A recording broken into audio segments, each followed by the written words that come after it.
Hello, my name is Theodora, and in this video, my colleagues and I would like to give you a clear and a short insight of the main strategies and techniques used in public service interpreting.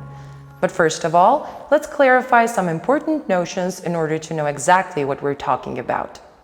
Interpreting is a communication activity in which an interpreter conveys a message from a source language to a different target language in a situation when the users don't speak the same language. The interpreter is then an intermediary for the meaning of the message between two people.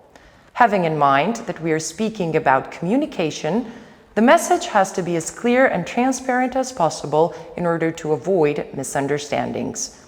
Therefore, the interpreter may sometimes make changes and provide supplementary explanations in order to convert the original information into an acceptable statement that fully respects the speaker's intention.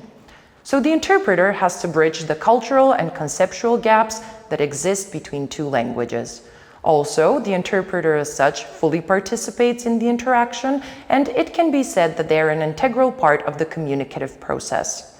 Erica, could you please tell us what are the different types of interpreting depending on the different types of settings? Yes, it is important to know what kind of interpreting you will use according to the situation. Depending on the social context of the interaction, that is, settings in which the interpreting activity is carried out, we distinguish different types of interpreting: liaison interpreting or business interpreting, diplomatic interpreting,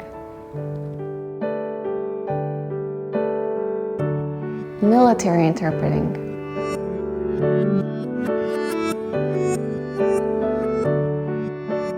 court interpreting, also known as legal or judicial interpreting,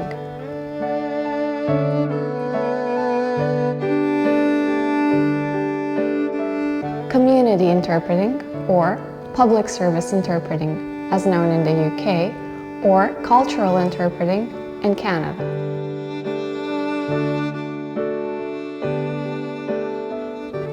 Dialogue interpreting or bilateral interpreting,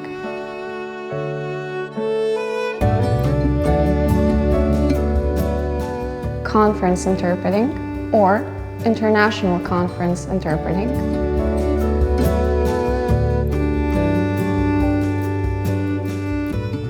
sign language interpreting or visual language interpreting,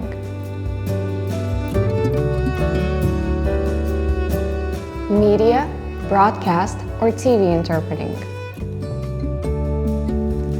We distinguish also working modes in interpreting: consecutive interpreting, simultaneous interpreting, sight translation, and sight interpreting. Now it is clearer that our main concern in this training video are the community interpreting or public service interpreting and the dialogue interpreting, as appropriate and specific types that are used in public sector institutions and social services. Victoria, what are the different names for the interpreter working in public service interpreting? We must say that literature makes a clear-cut distinction between professional interpreting, where interpreters are regarded as professionals with very specific skills and expertise, having been trained or educated through special university courses, and lay interpreting or natural interpreting, where interpreters are generally bilinguals without special training for the task of interpreting. Interpreters who work in public service interpreting belong to the second group of interpreters, that is, to lay interpreting, not having professional status. Nevertheless, they are frequently hired to perform the task and provide interpreting services. Often, they are bilingual children of immigrants or people having a knowledge of a foreign language, but also having special knowledge of the culture and of the subject or domain they are interpreting in, for example, law or medicine, because they are the most able to understand the specificity of the interaction and to master the terminology. With time and with experience, they can gain specific skills, such as memorizing and note-taking, coordinating the interaction, respecting the ethical code, gaining more qualifications, such as moral integrity and reliability. The interpreter is called interpreter mediator, communication facilitator, intercultural mediator, translator and interpreter, public service interpreter, language mediator, interlinguistic mediator, settlement professional, linguistic chaperone, and others.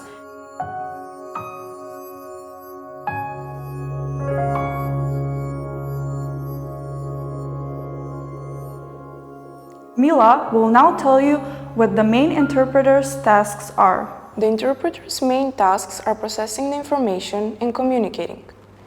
In recent literature, interpreting has been considered both as a processing and as a communicative activity. As far as the processing is concerned, interpreting alludes to the interpreter's task to transfer meaning with the search for adequate equivalences for the source language into the target language. Van de Hué uses the notion of talk as text, pointing out that speakers produce different types of texts where the verbal actions are strictly linked to the use of vocabulary, syntax, prosodic patterns, etc. That is the operation of text processing. As far as the communicative activity is concerned, interpreting has to be considered as a way of assuring mutual understanding between the participants, and the interpreter becomes a listener and a speaker at the same time. The interpreter has to go through the process of comprehension and of free expression or reformulation of the ideas or message in the target language.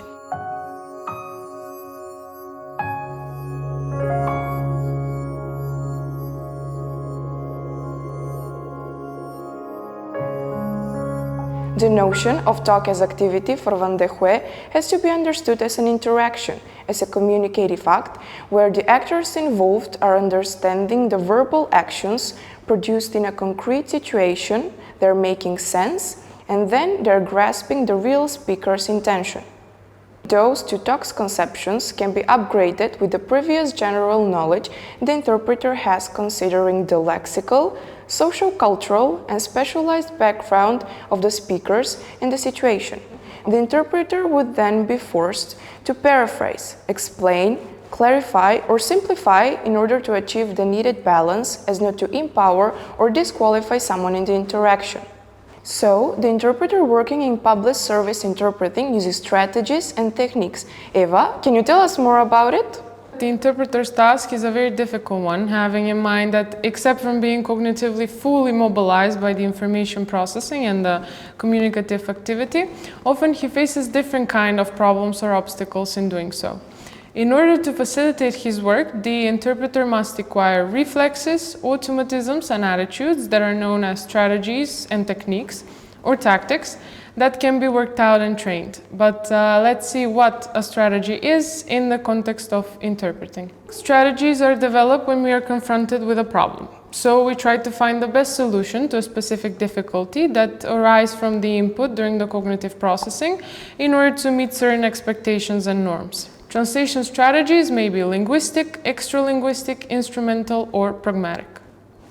So, NORD sees translation problems as objective difficulties that all translators need to solve during a given task, regardless of their level of competence and formal working conditions. Now, let's see what are the difficulties or problems encountered by interpreters and their corresponding strategies, whether they concern the linguistic aspects or the activity of conveying the information and managing the conversation. Here are the main strategies and their correspondent difficulties.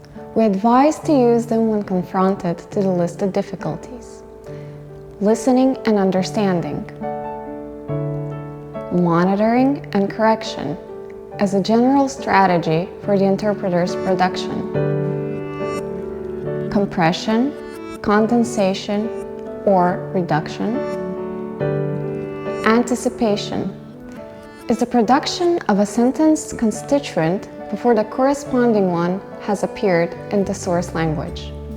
Simplification, deletion, implication, generalization, approximation, attenuation, relativation, summarizing. Using common sense. Omission in order to ensure accuracy.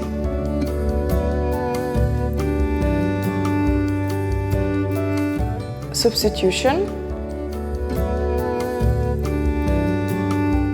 errors,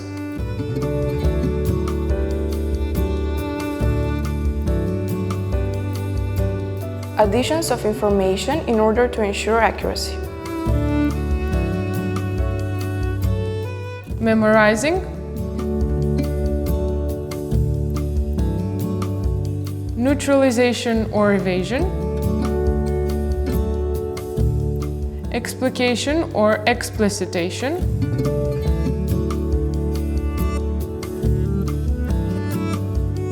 adaptation or cultural adaptation, waiting, stalling or stopping or lagging, segmentation or chunking, reformulation or paraphrasing,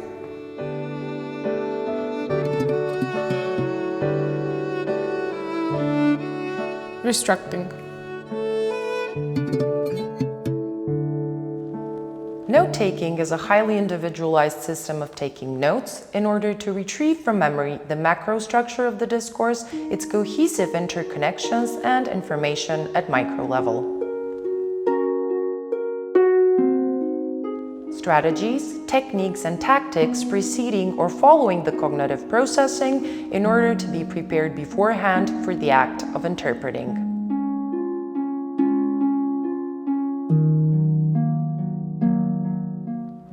Strategies for interactive discourse management in face-to-face communication.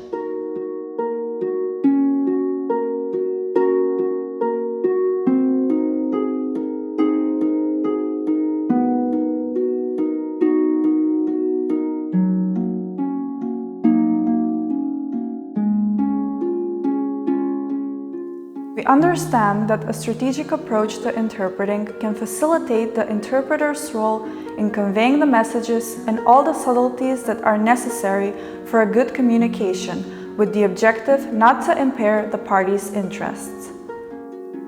We hope that this training video has been useful and will help you progress further as an interpreter. Thank you for your attention.